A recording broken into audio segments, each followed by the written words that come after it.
குருவே சரணம். எல்லோருக்கும் நமஸ்காரம். நாம் இந்த பதிவில் சந்திரன் எப்போ அதிகமான ஒரு சுப பலனை தருவார், ஒரு குருவை காட்டிலும் அதிகமான சுப பலனை தருவாருங்கிறத பார்க்க போகிறோம். நாம் இப்போ இருக்கிறது கார்த்திகை மாதம். இந்த கார்த்திகை மாதத்தில் வரக்கூடிய பௌர்ணமி சூரியன் விருச்சிகத்திலையும் சந்திரன் ரிஷபத்திலையும் இருப்பார். இப்படிப்பட்ட அமைப்பில் சந்திரன் ரிஷபத்தில் உச்சமடைஞ்சு பௌர்ணமி யோகம் அடையும் போது இருக்கிறதுலேயே அதிக சுபத்துவம் உள்ள சந்திரனாக இருப்பார்.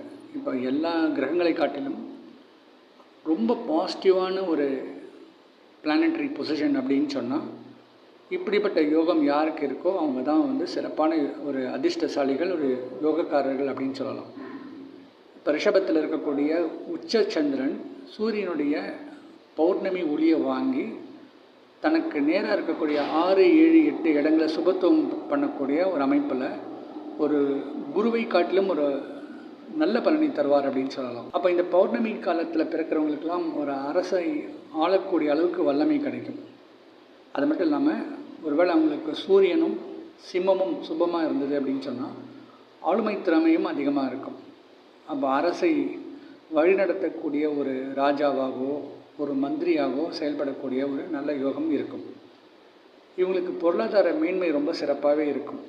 ரிஷபத்திலேயே சந்திரன் உச்சமடைகிறதுனால எப்படிப்பட்ட லக்னம் இருக்கோ அந்த லக்ன பாவம் அதுக்கு ஏற்ப அவங்களுக்கு நல்ல யோக தரும் அப்படின்னு சொல்லலாம். இப்போ குறிப்பாக இந்த சந்திரன் இருக்கக்கூடிய இந்த ரிஷபம் இவங்களுக்கு 2, 4ஆம் இடமோ 9 மற்றும் 11ஆம் இடமாக அமைய பெறும்போது பொருளாதாரத்தில் நல்ல மேன்மை கிடைக்கிறதுக்கு சான்ஸ் இருக்குது. வாழ்க்கையில் எல்லா வசதிகளும் சந்தோஷமும் இவங்களுக்கு கண்டிப்பாக இந்த காலகட்டத்தில் கிடைக்கும்.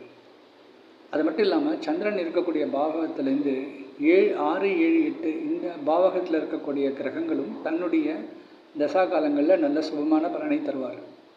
அப்படிப்பட்ட யோகம் தரும்போது இவங்களுக்கு வரக்கூடிய தசா காலங்கள்லாம் ரொம்ப சிறப்பாகவே இருக்கும். இப்போ உதாரணத்துக்கு மேஷ லக்னத்துக்கு ரிஷபத்தில் இந்த சந்திர அதியோகத்தோட உச்சம் பெற்ற சந்திரன் இருக்கும்போது இவங்களுக்கு 2ஆம் இடத்துல சந்திரன் இருக்கிற உச்சம் பெற்ற சந்திரனால் நல்ல பேச்சு திறமை, சாதுரியமான பேச்சுக்கள், மற்றவங்கள மனசு கவரக்கூடிய அளவுக்கு நல்ல பேச்சுக்கள் இருக்கும். பேச்சு சாமர்த்தியம் ரொம்ப சிறப்பாக இருக்கும்.